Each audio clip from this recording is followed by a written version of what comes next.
دریافت کے شمارہ نمبر 2 سے انتخاب کی سیریز کے سلسلے میں جو سارہ شگفتہ نے قمر جمیل صاحب کے نام تحریر کیا، سماعت فرمائیے۔ قمر جمیل بھائی، من کے پاگل رنگوں پہ کچھ احترام لازم ہوتا ہے۔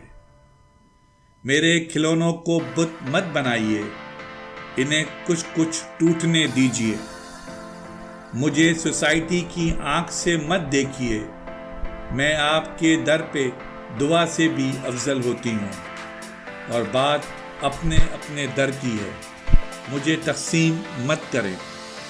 5 برسوں میں شاید آپ کے سامنے پہلی بار روئی تھی، آنسو میرے بت میں اتر آئے تھے، اتنا چپ نہ کرایا ہوتا، کبھی کبھی میں اپنے بت سے زیادہ قہقہے لگانے لگتی ہوں۔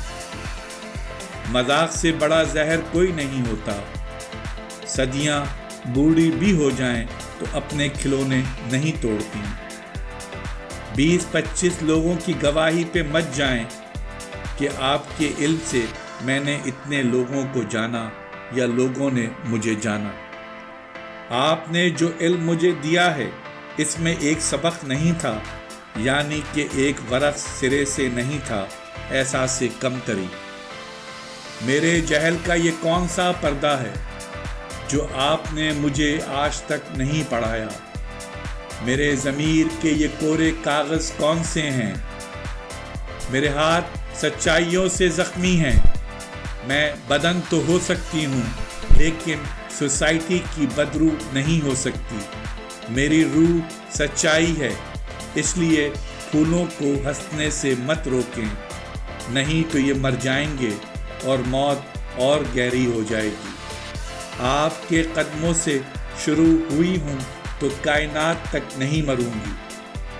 اپنے روگ تو جیتا ہی ہے انسان۔ میں عذاب کے کنویں سے اب پانی نہیں مانگوں گی، روکے پیاس کربلا سے زیادہ ہے۔ آپ کی شاگردہ کی ایک تحریر، آپ کی بیٹی سارہ شگفتہ۔